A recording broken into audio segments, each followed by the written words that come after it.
Good morning, guys. Welcome once again in our advanced room session. Warm welcome for the YouTube viewers as well. Today we have simultaneous transmission for YouTube viewers and also XM regular viewers here. So let's start the session, guys. Not much happening, but there's always something happening. In some instruments, there's less action. In some instruments, there's more action.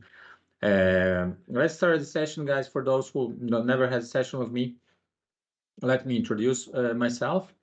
Let's remember, of course, about the risks in trading. CFDs are risky instruments, especially when you use leverage. My name is Andrew Ziniak. I've been in the financial markets pretty long time, since 90s. I traded stocks initially. I was day trading stocks in Nasdaq market and derivatives products. I was younger and all into that stuff, and still I'm into that, but a little bit different. I don't spend like 14 hours like I used to sitting in the front of computer. Okay, so I work a little bit also as a stockbroker, guys. So look at the how the things look from the inside. And let's go back into the market action. Interesting situation in gold. What we got here in gold is the declining market right now, short-term declining market. You have the something like the unfulfilled megaphone structure. So that gives you idea that, you know what, they didn't have a stamina to go higher over there. This is a significant resistance right there, right? So market was resisting the level of 37 yesterday, and right now we are under pressure. So gold is not a buy. I think it's not a buy at the moment. Have to probably wait for the US session and maybe you buy on the dip. But at the moment, this is rather the short on gold. Always remember, guys, that's economic calendar. What is the catalyst? What's the market might be waiting for? Yesterday, we got a high impact news, which is the durable goods orders. It says high impact, but you know what?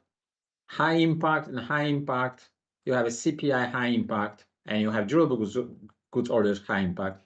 Yesterday, in durable goods orders, which came lower than expected, how much did the gold move? Initially went up $2, $3. That was this moment here. Right there, I think, yes. And then it dropped back, and we have a very small volatility. If you talk about the high impact news CPI, this is comparison.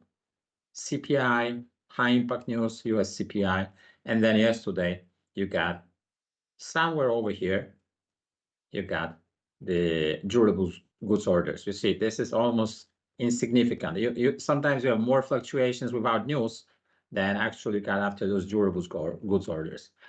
But we have a more impactful news coming tomorrow. Thursday, guys. PCE inflation, United States. Let me see here. PCE inflation.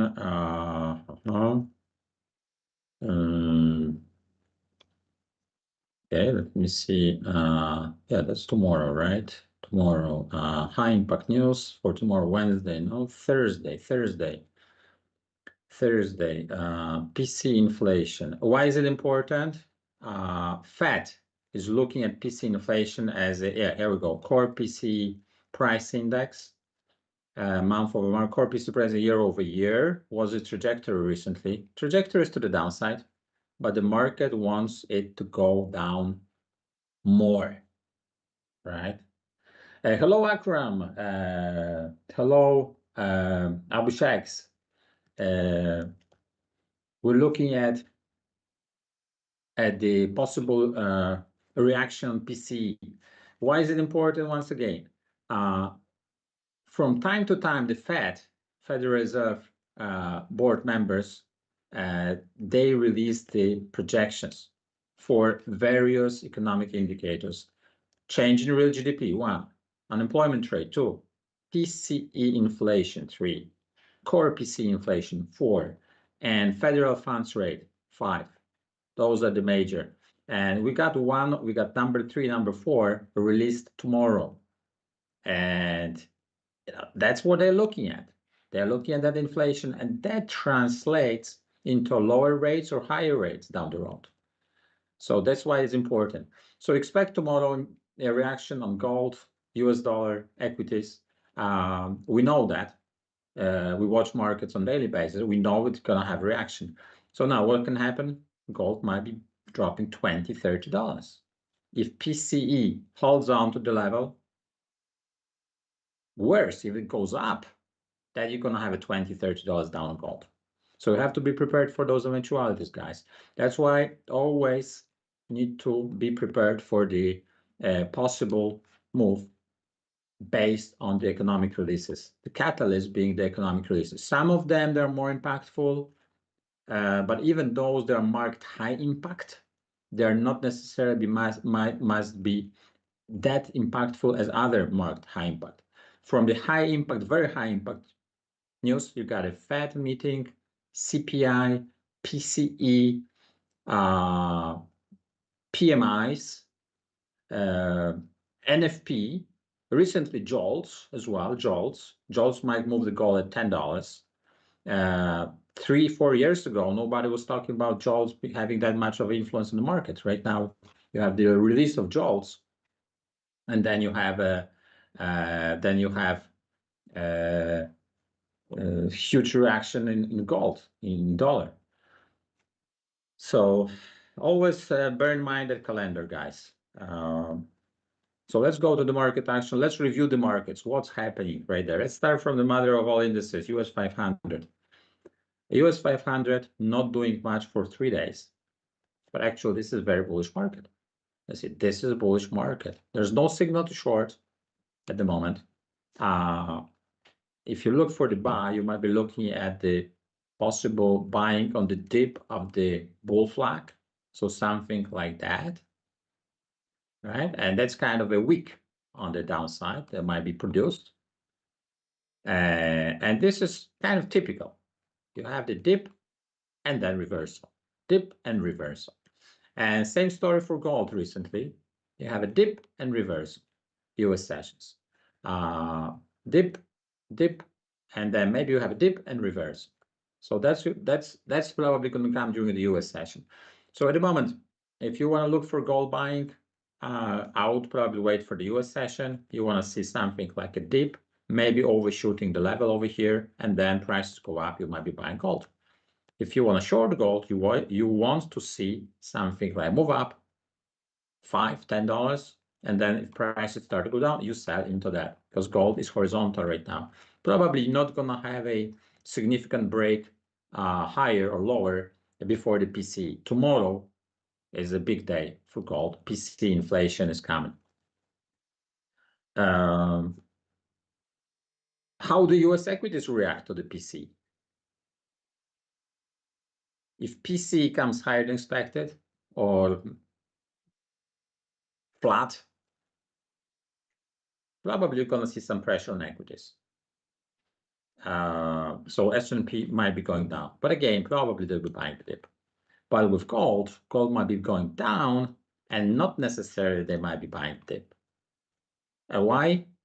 You see, equities, they're equities. You have some stocks, those stocks, you have some income, you got some dividends. Gold is only good when it goes up. You don't have any interest payment. Actually, there is opportunity cost because you hold on to gold, you don't have any interest payment, you don't have any dividend, so you want the gold go up. If gold starts to go down, people reconsider and say, you know what, I'm holding to that gold, better I get rid of that and buy something else. Even treasury bills in the United States would pay 5.5%. 60, 90 days investment horizon, we got a 5.4% per annum, no risk. So you can sell gold and park money there. That's how the deeper pockets might be thinking. Okay, I see something about a question about the RSI. RSI. What do you mean? UZB, UZB, UZB, Abu. So S&P 500 is bullish. It's consolidated in the form of a bullish flag. If you want to buy, it's buy on the dip. I wouldn't short because it's a very bullish market. US 100, 3 days, 4 days consolidation. Looks a little bit different here because we are at the possible double top, but that might be just consolidation. You see very similar structure. It's kind of consolidation here in the form of maybe the flag will be shaping up, or maybe we just have this triangle. And again, there might be a buy on the dip again. So US 100, very similar. US 30,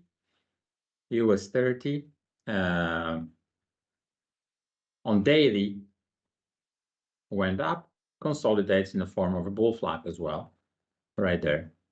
And it's probably, again, the buy on the dip. You see that wick over here, wick over there, typical. So you might have a dip and reverse. The levels, you might just apply the technical levels right there. Approximated 4 hours is a good time frame. At least we can see something from here, right? So you might be buying on the dip. If you want to short this market, have to there is a possibility on the short-term intervals. There's momentum to the downside. Why not? But you don't want to be stuck with that position for a long time. So for the Dow Jones, in order to short, you look at the small time intervals. Probably you're looking for the US session spike up somewhere in the technical level. When it starts to go down, you might be shorting. Protect the position just in case. You don't want to have a short position in the bullish market. Right now, we didn't come into the point of the bearish market yet. We're just talking about the pullback in the bullish market. But there's some symptoms of a reversal at the top right there. So Dow Jones is not that strong as it used to be. And right now, you see, at the best, it's kind of holding the level, but it's not going up anymore. Euro USD breaking lower. You see some strength in dollar recently. And it's not only Euro USD breaking lower. We got also Aussie USD breaking lower. We got a New Zealandish USD. That's worth mentioning. But you see very similar structure. What happened over here? RB and Z, Reserve Bank of New Zealand, not raising rates. And you have imminent reaction during the Asian session. And right now, New Zealand dollar is hugging the lows, waiting for the European and then US session. So really, that's the week. That will be like, if you buy right there, there will be a buying falling knife. There will be buying falling knife on bad news. I can compare that with something like buying Snap after earnings reports. So you have the bad news, and then you got buying into the bad news. Usually that doesn't pay out. You have to give some time into that. So let's look at the Snap. It snapped 34% down. And as they dropped, I said, guys, if you think that they're going to cover the gap over here, usually that doesn't happen. So same with New Zealand dollar. You need to give it some time for it to go down a bit or maybe stabilize, and then maybe we'll be looking at the buy. So just let's not buy something because it's got cheaper. That is cheaper for a reason. Snap got bad report, earnings report went down and continued going down as well, right? And you have a NVIDIA, which reported very nice earnings, and they went up and continue going up. So that's what it's symptomatic for the market, that you have the higher opening and you think that this is the good opportunity sell. No, still prices are pushing higher, right? And you give it some time and maybe eventually they fall. But initially they open higher, they push higher, following day opening up higher on NVIDIA. Same with the snap. Snap opened lower and was continuing going lower. All right. So as I like to say, expensive got more expensive, cheap got cheaper. Right. So you just don't want to buy something because it's cheap, because it just fell down, and you don't want to short something just because it went up. You have to wait for the moment.